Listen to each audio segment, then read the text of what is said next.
Xosé Antonio Ventoso presenta en Ribeira o seu novo libro O mar goberna de oeste.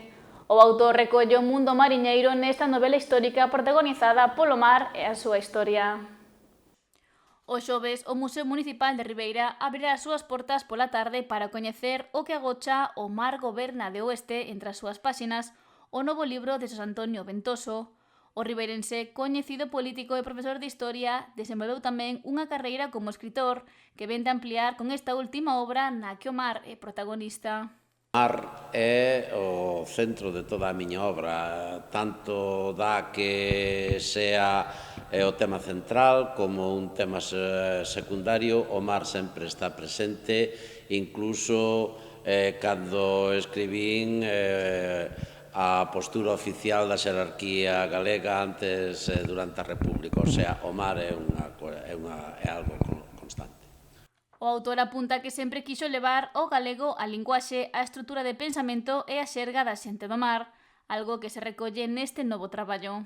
Unha lengua é auténtica cando, de xeito xeral, representa a autenticidade de todos os seus habitantes, non só de unha Arcadia feliz que nadie recorda cunha linguaxe cada vez máis alonxada da realidade. Polo tanto, o meu esforzo foi dedicado a eso, é dicir, a chegar á literatura os xeitos de pensar e de falar da xente do mar. En ese sentido, pois esta novela trata efectivamente de aquela xente humilde que levantou este país.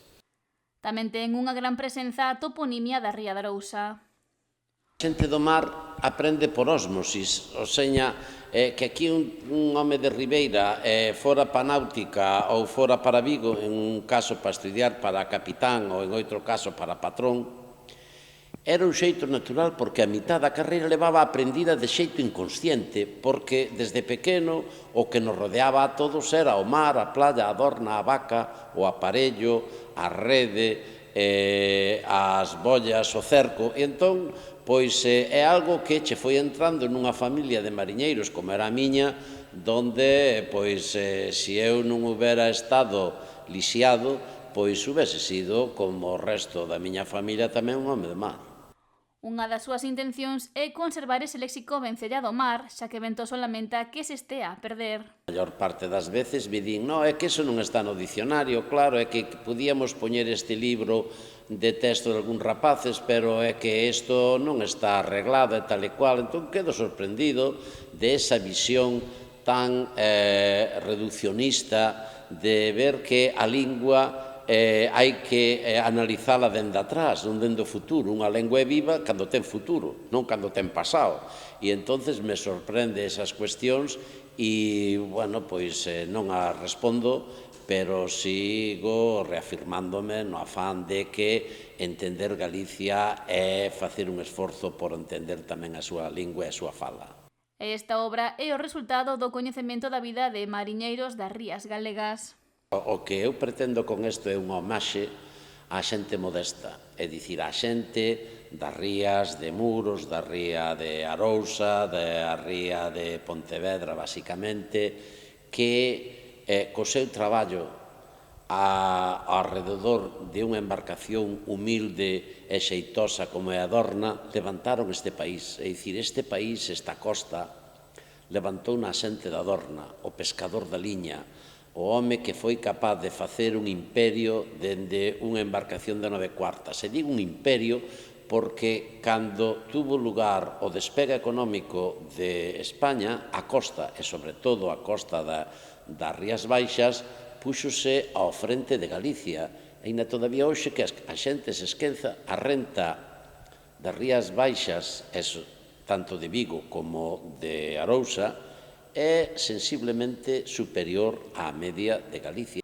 Polo que considera esencial deixar o recordo e a verdadeira auténtica xente do mar no seu libro. O protagonista é un vello mariñeiro da Meixida e no relato mestúrase a súa experiencia cos acontecementos históricos. Intenta ser unha novela histórica, é dicir, ao largo de unha vida este home ve pasar outra vida, é dicir, ao largo da súa vida auténtica, que é sempre no mar, donde é libre, ao mesmo tempo ve a outra historia que el vive de costas como a meirande parte da xente do mar, que é o que está pasando en terra. E entonces, pois, lle sorprende, a veces lle satisface, outras lle molesta un pouco, pero nunca perde o son, nunca perde o equilibrio que dá o mar, porque o mar dá equilibrio. E entonces, en ese sentido, pois, efectivamente, é unha reflexión tamén de como a veces somos capaces de pararnos en elementos que ao pasado tempo non foron esenciales. Na súa obra quere gardar a cultura real, a vivida, fronte á inmediatez e os bulos que enchen a actualidade. Este mundo dominado pola ignorancia e molicie, donde as redes sociales pois, nos fan a todos estar pendientes de si é que Presley, a nai, morreu no viaxe ca filla a Malasia e todas as televisións durante 24 horas falan da súa morte hasta que ao día seguinte din era un chiste. E, mentras tanto, 30 millóns de persoas puxéronse a falar dun chiste. É dicir, frente a esta cultura é difícil sobrevivir a cultura auténtica. Por eso, algúns nos resistimos a deixarnos vencer por esta cultura da ignorancia, da astucia e da estupidez. E, polo tanto, pois aí, aínda que quedemos solos, nunca sentiremos a soedade porque temos moitas voces que nos acompañan. O libro está formado por moitas historias, unha delas protagonizada por Francisco Franco pescando baseada na realidade. A verdade é que gran parte da historia son historias que fun recopilando á hora de escribir o libro.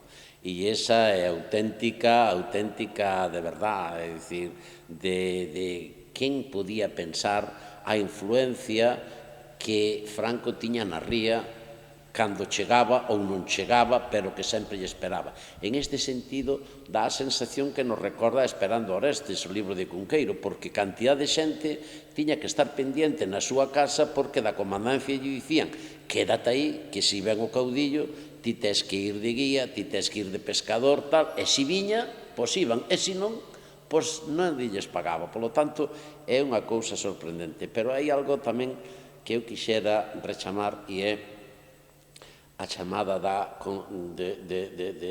convivencia.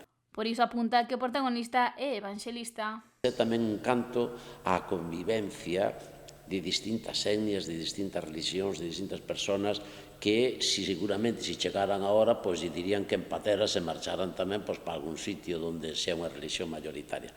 É unha lección tamén que a xente do mar demos e que lamentablemente pois está esquecendo.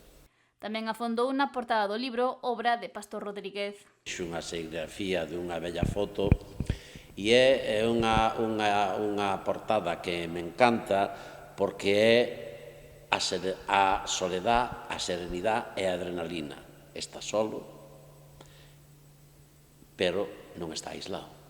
E ao mesmo tempo esa adrenalina de que cando bota a rede que é o que vai vir nela. Ese momento máxico de que vas a subila e ben baleira, trae argazo ou ben cargado de piobardos ou de xouvas. Este xoves, día 14, ás 8 da tarde, Xosé Antonio Ventoso falará máis polo miúdo de O mar goberna de Oeste, na presentación que se realizará no Museo Municipal de Ribeira.